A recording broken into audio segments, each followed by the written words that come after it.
reporting the wage gap since 1963 when the Equal Pay Act was enacted. The wage gap is calculated by dividing the national median income of all full-time year-round working women by the national median income of all full-time year-round working men. As a whole, yes, it can be broken down further by specific factors like location, education, industry, marital status. So you literally just admitted that there's other factors besides women getting paid less. What is the point of this video if you just literally admitted that your own arguments later are going to be debunked by the first point you made? Oh boy. And race. For example, Black women, they make 68 cents to the dollar, and Hispanic women make only 55 cents to the dollar. Do you have any data or statistics to back that up? No? Why am I surprised? You have to have data and statistics if you're going to make a bold claim like that. You can't just say, they earn this amount of money over here and this amount of money over here without any data to back it up. When I looked it up myself, it just varied and just jumped all over the place. So I couldn't get an accurate data page for me to go off of. So for you to say, oh, they make this amount and this amount over here is a set thing when it jumps all over the place, it's kind of false, to be honest. Even after controlling for race, ethnicity, education and experience, location, women are still making 22% less per hour than men. Again, this is the same thing. When I tried to look it up to get an accurate article I can go off of for data, it jumped around. It's all over the place. So your claim, say, oh, women make 22% less than men, has no backing, has no standing. You can't make a claim like that when you look it up and it jumps all over the place, man. You can't do that at all. You're just completely lying to people. This is significant when you consider that, women are employed at the same rate, they're educated at the same level, they're often responsible for the same earnings and their families as men. The World Economic Forum estimates that it will take 217 years to close the wage gap. Same thing with this. I had a problem finding an accurate thing I could go off of. It went from 217 to 417 to 300. It just jumps around. You're making points that when you look it up, it varies all over the place. You can't just say, oh, it's going to take 217 years for that to close. No, you can't do that. Just say it jumps around or it varies. If you would have said it varies, that's fine. But to say it's 217 when it just jumps around a lot is not accurate at all. Come on. Which actually went up from 170 last year. Yet, still, there are people who claim that it doesn't exist. I'm going to say this as clear as I can. Are you listening? Do you have your ears wide open? It does not exist. There you go. So let's go through each of the most frequently cited arguments on why the wage gap doesn't exist. Oh boy, I can't wait to hear these strong arguments against these other arguments on why it doesn't exist, even though it doesn't exist at all, and you're arguing for something that was a myth in the first place. Spoiler alert, it does. It's amazing. You are 100% wrong. I mean, nothing you've said has been right. Argument number one, women choose to work in lower paying jobs. So actually, this is an interesting thing. Studies show that when women become more educated and experienced and enter traditionally male-heavy jobs, the pay declines for the job overall. The reverse is true too. For example, computer programming actually used to be considered a woman's profession, but now it's one of the most lucrative career paths and is pretty much exclusively male. Okay, let me debunk your points here one by one. You said like computer programming or something to that, like computer technology. It's a lucrative field. You make $52,400 in the beginning, then like the median or like the higher pay, $103,300, and a total of that would be $155,700. So it's not lucrative, but you still make money. But it's not like you're gonna get stacks of cash out of this, but still you get a good chunk of money. And what is wrong with something being predominantly male?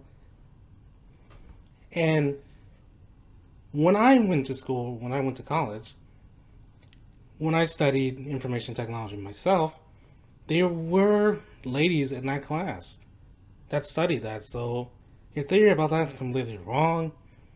And there is nothing wrong being like a male-dominated field. If guys know how to do it, they know how to do it. That's fine.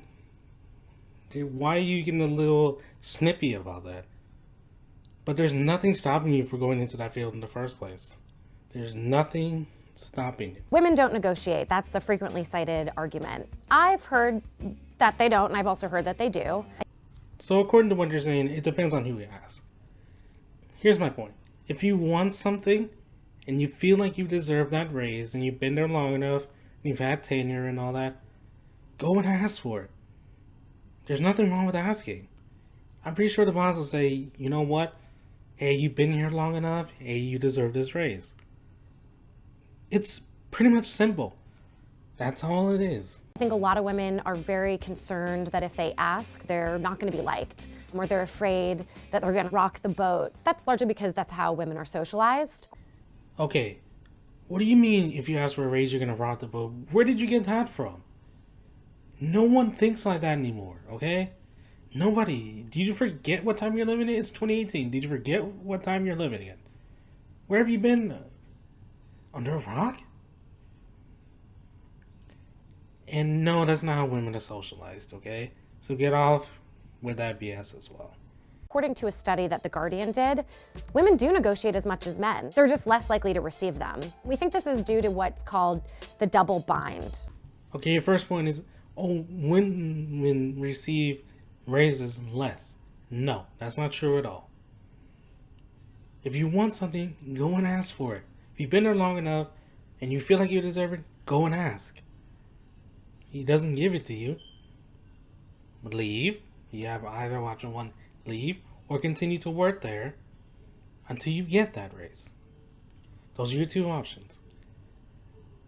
And when I looked up the double bind myself, it's a psychological predicament in which a person receives a single source conflicting message that allows no appropriate response to be made.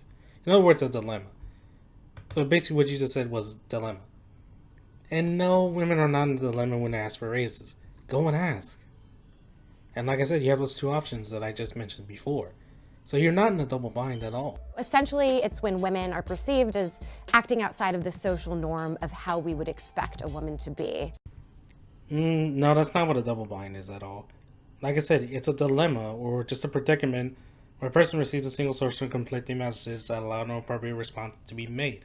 It has nothing to do with social norms and how you expect it to be a woman in society. Where in the world did you get that from? Women leave the workforce to have children. It's actually estimated that for every child a woman has, she still suffers a 5% wage penalty at work. Why did they receive that penalty? It's because they're not at work. That was an easy question to answer, pretty much. So I actually want you to compare that to the fact that fathers earn 11% more than men who don't have children. Research has shown that employers are less likely to hire women with children compared to childless women. Do you have any data, statistics, or anything to back up what you just said right now? Or are you just going off of a blind idea that you had in the thin air? I'm going to guess you don't have any statistics because you're just going off of feeling. So if you don't have any statistics to back up what you just said, it's not a conclusive point at all. And you're just making it up out of thin air. And if they do choose to hire a mother, employers offer a lower salary than they do to other women.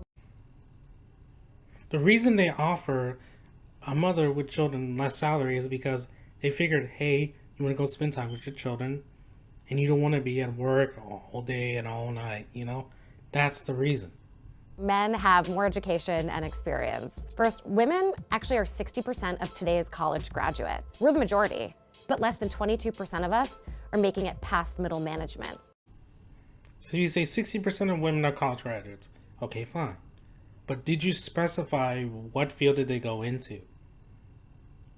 No, you didn't specify what field they went into, what degree they got, what their pays were, nothing like that? No, you just say 60% of them are graduates and none of them make it past middle management. No, you can't do that. You have to specify what degree they went into, what's the pay, all of that. You can't just say 60% of college graduates and they don't make it past middle management. That's not going to cut it. You have to specify. You can't just shorten it like that at all. You can't. And actually, it's been shown that when genders have more schooling, the wage gap actually widens for women. Closing the wage gap benefits everyone. It's not just about the women. For example, if women were paid equally by 2025, we would actually add $4.3 trillion to the US GDP. So to achieve this potential that you're talking about, it would require about $475 billion more capital investment in 2025 to create the 6.4 million jobs needed to secure to boost that GDP and improve productivity. So yeah, it's going to take that. Not just you add jobs and then you get 4.3 billion to the GDP. No, you need about 475 billion more in capital investment. That's how it works. The way you said in the video, that's not how it works at all. Also, if we gave women more money, poverty rate for working women would be cut in half. This is significant because 80% of welfare recipients are women. So when I looked this up as well, the stat, it jumped all over the place. See, most of the things you're citing just jump all over the place when I look it up. It's not set on one number. It varies or it changes. So you say, well, 80% of welfare recipients are women. No, you can't say that without a set number. You can't just pick a random number and say, this is going to set it right here to prove my point. No, you have to get the actual set number, or else your point does not stand at all. So if we get women out of poverty, it'll actually cost less for us, the taxpayers, despite the fact that the wage gap isn't going to close for a long time. And thanks for pointing out the obvious. There are actually some things that you can do right now to affect change. Number one, get a raise. You just contradicted yourself. You said, oh, women don't ask for raises that much. And then what do you say a few rows later? Get a raise. Do you want to stay on point or not? Do you want to have a coherent point or not? I don't get you. Talk to your company about pay transparency as well as family leave, since, without that, it makes it even harder for women to close the wage and the leadership gap. You already know it exists at most companies. All you have to do is ask. There are also statistics out there that will help you make a strong case for why these things help the bottom line. Second thing I want you to do is get involved in local and state politics. Familiarize yourself with what legislation is on the docket and where you can lend your support. So there are policies right now out there like, the salary history ban, increasing the minimum wage, we've got paid family leave, affordable childcare, right? So these are all things that can help close the wage gap and improve life for everybody. Oh, cool. So I have to join your group and get involved in local state politics to help this wage gap close and shrink. That's all I have to do. Why didn't I think of that? Thank you very much. Thank you very much. The last thing you can do is join Ladies Get Paid. So our mission is to close the wage and leadership gap, and we provide education to women to help them advance in their careers. I'm really proud that in less than 18 months, our community has grown to 20,000 women worldwide. We all want to be recognized for the work we're doing. We want to be rewarded for the work we're doing. Want to get recognized for lying to 20,000 people about the wage gap when it doesn't even exist at all. Yeah, I don't think they give awards out for things that don't exist. And we want to kick ass at our jobs. We need to do it together. You advocating for yourself is actually advocating for all of us. And you have a responsibility to do that. So basically what you just said is you sit back while I do everything and you reap the benefits by doing nothing. You're sipping your drink in your umbrella chair while I'm in the heat trying to advocate for closing the wage gap. And you get rewarded and reap the benefits for not doing nothing at all. Doesn't sound that fair to me. It really doesn't.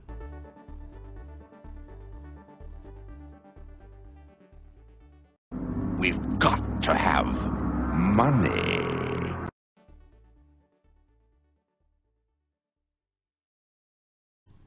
So that's going to be it from me, guys. If you want to check out more of my videos, because this is why I'll be here to take you to more of my lovely videos.